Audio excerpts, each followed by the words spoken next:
السلام علیکم ورحمۃ اللہ وبرکاتہ۔ اعوذ باللہ من الشیطان الرجیم، بسم اللہ الرحمن الرحیم۔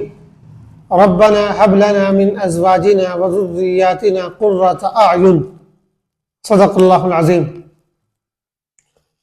آج کل بہت سے لوگ اپنی اولاد کے سلسلے میں اس طرح کی شکایتیں کرتے ہیں کہ ہماری اولاد صحیح راستے پر نہیں رہی، وہ گناہوں کے راستے پر چلی گئی ہے، وہ ہماری فرما برداری نہیں کرتی، ہمارا کہنا نہیں مانتی، اور یہ اور وہ اس طرح کی بہت سی باتیں بعض والدین کرتے ہیں۔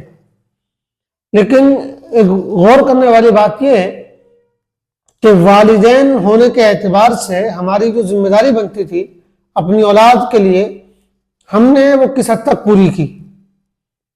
اولاد کی صحیح تربیت یہ والدین کی ذمہ داری ہے، اور یہ بالکل بچپن سے شروعات سے توجہ دینے کی چیز ہے۔ ایسا نہیں کہ جب بچے بڑے ہو جائیں تو ہم ان کی تربیت پر توجہ دیں، بلکہ بالکل چھوٹی عمر سے جو ہے بچوں کی تربیت پر توجہ دینی شروع کر دینی چاہیے۔ ورنہ ہوتا یہ ہے کہ جب تک بچے چھوٹے رہتے ہیں تو ماں باپ سوچتے ہیں کہ ابھی تو چھوٹا ہے، جب بڑا ہوگا تو صحیح ہو جائے گا، لیکن ظاہر بات ہے جب وہ بڑا ہو جاتا ہے تو پھر وہ آپ کے ہاتھ سے نکل جاتا ہے۔ تو تربیت کے تعلق سے جہاں بہت سی چیزیں اور بہت سے کام کرنے ہوتے ہیں، ان میں جو والدین کے حوالے سے ایک بہت اہم چیز قرآن و حدیث سے معلوم ہوتی ہے وہ یہ ہے کہ والدین کو اپنی اولاد کے لیے دعاؤں کا سلسلہ ہمیشہ جاری رکھنا چاہیے۔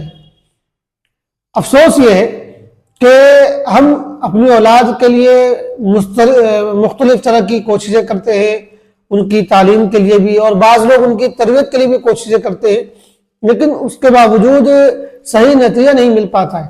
اس کی ایک بہت بڑی وجہ یہ ہے، جو آپ دیکھیے، غور کیجئے کہ والدین نے اپنی اولاد کے لیے دعائیں کرنا چھوڑ دیے، دعائیں نہیں کرتے، بلکہ اب تو صورتحال یہ ہو گئی ہے کہ ہم اپنے لیے بھی دعائیں نہیں کرتے۔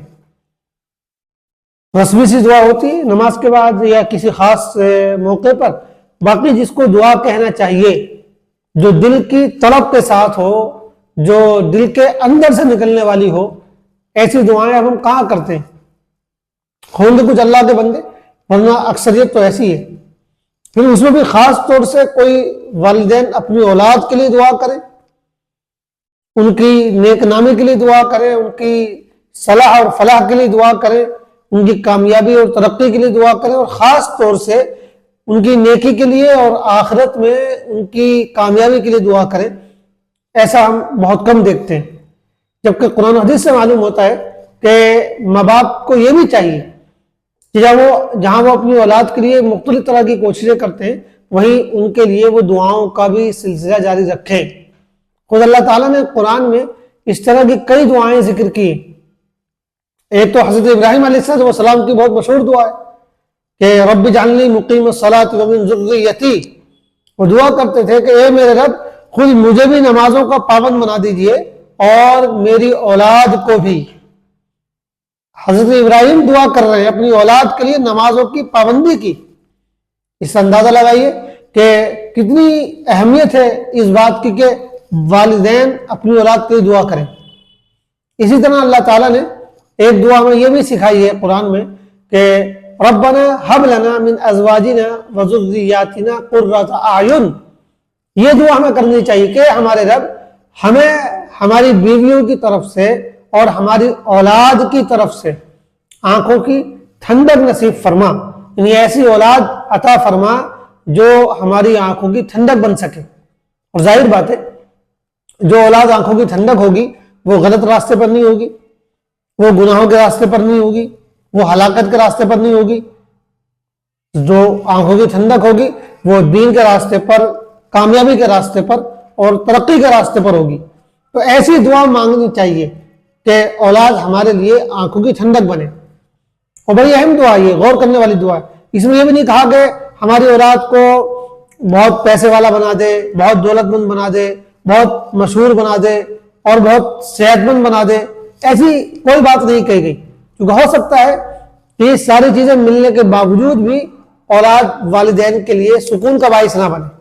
اس لیے وہ دعا سکھائی گئی جو اصل دعا ہے، جو ہر والدین کی تمنا ہوتی ہے کہ ہماری اولاد سے ہمیں سکون ملے، انہیں دیکھے تو آنکھیں ٹھنڈی ہو جائیں، جب وہ چھوٹے ہوں تو ہماری راحت کا اور سکون کا اور خوشی کا ذریعہ ہوں، اور جب وہ بڑے ہو جائیں، جب بچے بڑے ہو جائیں، جوان ہو جائیں اور خود ان کی اپنی ایک فیملی لائف ہو جائے، اس وقت بھی وہ ہمارے لیے سکون کا ذریعہ بنے رہیں، آنکھوں کی ٹھنڈک بنے رہیں۔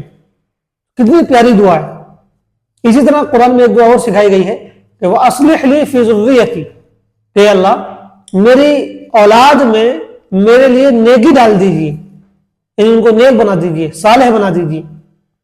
اس طرح کی مختلف دعائیں خود قرآن میں ذکر کی گئی ہیں۔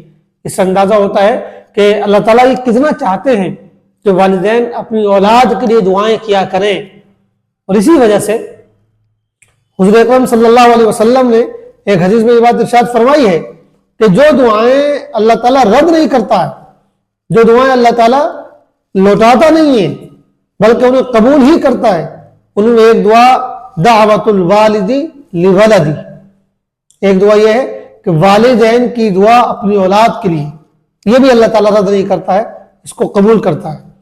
تو ہمیں جہاں اور پہلو پر توجہ دینے کی ضرورت ہے، وہیں اپنی اولاد کے لیے دعاؤں کا خاص اہتمام کرنے کی بھی ضرورت ہے۔ اور ان حالات میں جو ماحول ہے، جبکہ اکثر بچے غلط راستوں پر جا رہے ہیں اور نہ جانے کس کس طرح کی ایکٹیویٹیز کا وہ شکار ہو رہے ہیں، ہمیں اپنی تمام کوششوں کے ساتھ ساتھ اس دعا کا بھی سہارا لینا چاہیے اور اللہ کا واسطہ اور اللہ کا سہارا حاصل کرنا چاہیے کہ اللہ تو ہی ہے جو اس ماحول میں، اس برے ماحول میں ہماری اولاد کو صحیح راستے پر قائم رکھ سکتا ہے۔ اے اللہ ہماری اولاد کو نیک بنا دے، صالح بنا دے، یہاں بھی کامیاب کر دے اور آخرت میں بھی کامیاب کر دے۔ تو یہ ایک بہت اہم بات ہے جو قرآن حدیث سے معلوم ہوتی ہے۔ ہم سب کو اپنی اولاد کے لیے دعاؤں کا اہتمام کرنے کی ضرورت ہے اور اللہ سے توفیق مانگنے کی بھی ضرورت ہے۔ اللہ تعالی ہم سب کی ان باتوں کو قبول فرمائے اور ہمیں ان پر عمل کرنے کی توفیق نصیب فرمائے۔ آمین۔ والسلام علیکم ورحمۃ اللہ وبرکاتہ۔